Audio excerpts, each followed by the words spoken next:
Clinton's style, I don't think, helped her secure her party's nomination. If anything, it's kind of worked against her. It's allowed an opening for someone like Bernie Sanders, who's very easy, for whom it's very easy to come across as genuine and walking the talk.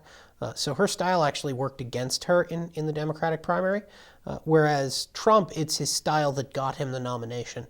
It certainly wasn't any policy acumen, really, that he demonstrated, but it was his ability to really simultaneously come across as someone willing to speak truth, at least his version of it, and do so without any type of tact, as well as someone who came across and said multiple times, "I'm not a politician."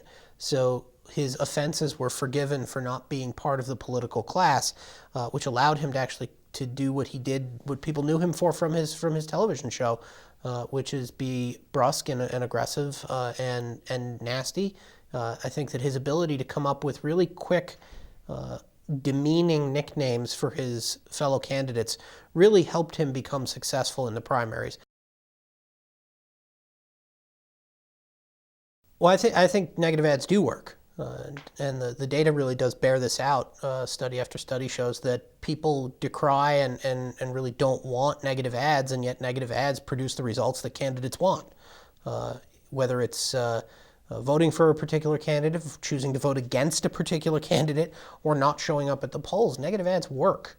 And I think that this year we are going to see quite a bit of negative advertising, not just at the presidential election level, but also at the certain Senate races. I think in particular, the Portman-Strickland campaign is going to have a lot of negative ads, because what negative ads allow you to do is create and control the public image of your opponent.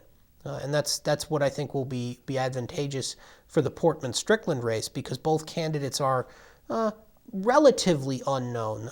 They don't have a real positive public persona. They don't have a real negative one, which leaves the opportunity for an opponent to really control how a person is defined for the election. I would just say that there is a general lack of civility in this particular election cycle that I think has been building for a very long time, about the last 20 to 30 years.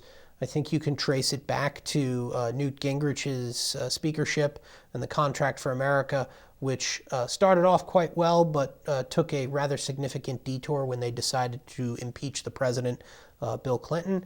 It exacerbated a well of negativity in Congress that has only gotten worse through the years. And both parties have a responsibility for this history. It's no one side's fault, but they have allowed this lack of civility to permeate government. And that's causing, I think, a serious problem, because it has created negativity in the population. It's created distrust in the population, not with any one side again, but with the whole institution of government. And I think we're in a dangerous situation when those types of emotions and that lack of civility and respect for institutions is allowed to fester. What you get is a campaign that is much more reality show than about the future of the country. And that I think has some significant problems going forward with whoever is elected and their ability to govern, because they will walk into a situation where there is already a polarized Congress where people are unwilling to work together, and where the default position is to mock the other side.